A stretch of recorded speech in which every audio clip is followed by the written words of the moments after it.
All right, welcome back. We are making a gluten-free leftover taco bake from this gluten-free chef, Emma. We're so excited. I had to swap Saray because the food looks so good in the kitchen. Emma, how do we make this? So this is super easy. So here we've got some organic refried beans, and to that we're just going to add about a half a tablespoon of my homemade taco seasoning, and then a half of a lime. Does taco seasoning that you get in the packet, does that have gluten?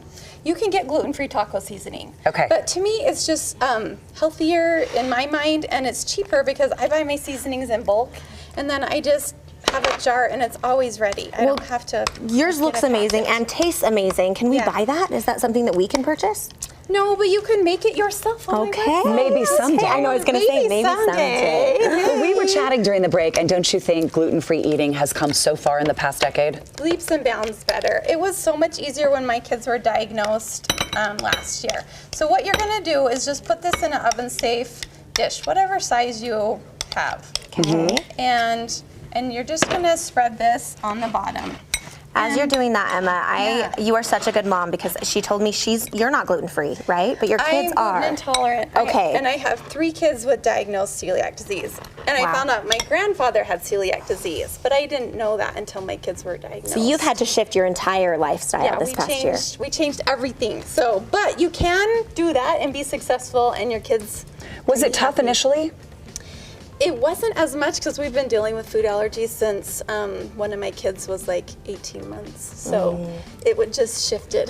And parents will try anything and everything to get your kids to eat and to eat healthy. But lots of times it doesn't taste good, but every time we try anything that Emma does, it's amazing. So what are we doing now? Okay, so a lot of times you've made tacos that week, or shredded little or leftover chicken meat. or beef. You've got a little bit left over.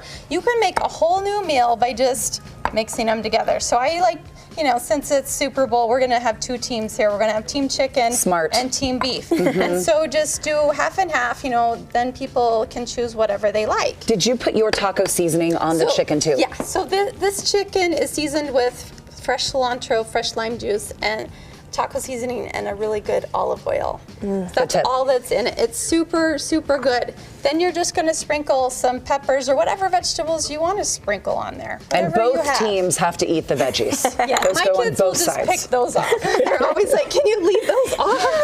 Sprinkle some cheese, and what type of cheese do you like? I just put cheddar because that's what the kids like. Do you often get the question, you can do cheese? People will say that to me. Gluten-free, you can do cheese? I think they might think that because it's dairy and they're close, but because we can do cheese, I always am dumping. I would have asked the same. Cheese is fine. Yes. For our family, we can Your family tolerate too. it. Okay. Yeah, so we're gonna bake this at 350 for like 12 to 15 minutes. Then you just serve it with tortilla chips, and it's just a really yummy filling Super Bowl idea. It's almost like a 7-layer dip. Yeah. It's similar, but it's warm. Yeah, so it's warm. And gooey with the cheese. Yeah, there's lots of protein in it. Do we need to check on the beans? I never actually check my beans. Should I be checking the beans? So I check everything. So I just buy the beans I like. You can get the organic ones at Costco. They're like Rosaritas, and buy 12 cans at a time. They're super cheap. Emma, what about salsa? So salsa, you can also mix salsa on top or put some fresh avocado. One of my kids is allergic to avocado, so I leave that off. But this would be really yummy with that. So just stick it by your salsa over there and let them go to town. What would you say to families out there that feel frustrated and say, oh, I just can't find anything? Or it feels scary. Right. It's so hard. So find a good community. There's awesome Facebook groups.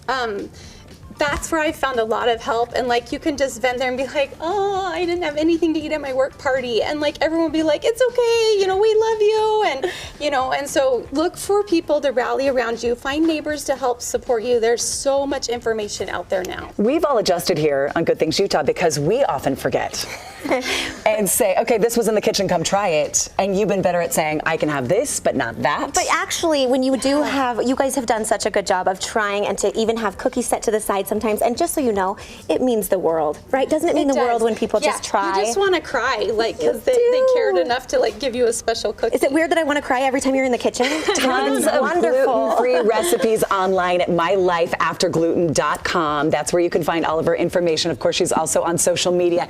And we heard that it was a big day for you. Not only are you on TV today, but it is your birthday. Your kiddos love you. Your husband loves you. Happy birthday, Emma. They wanted to surprise you. Oh, Thank you for coming on your birthday. I thought it would be fun. I think you need to open it. Who's on TV on their birthday? Let's You hope it's guys are, gluten-free. but not me. I think it might help with some gluten-free things. Ah, this is a joke. Is it an They inside said joke? you would love This it. is an inside joke. My husband forgot my birthday after our first daughter was born, like a week and a half before my birthday. And so I was like, you just have a baby and you're like in tears on your couch. And he's like, I'll go get pizza. And he went and got Papa Murphy's pizza and brought me home a cheese slicer. I mean, a pizza slicer for my present. How cute is that? Love you, honey. Sweetie. Well, he remembered this year. He he remembered. remembered. abc4.com/TTU for all of Emma's information.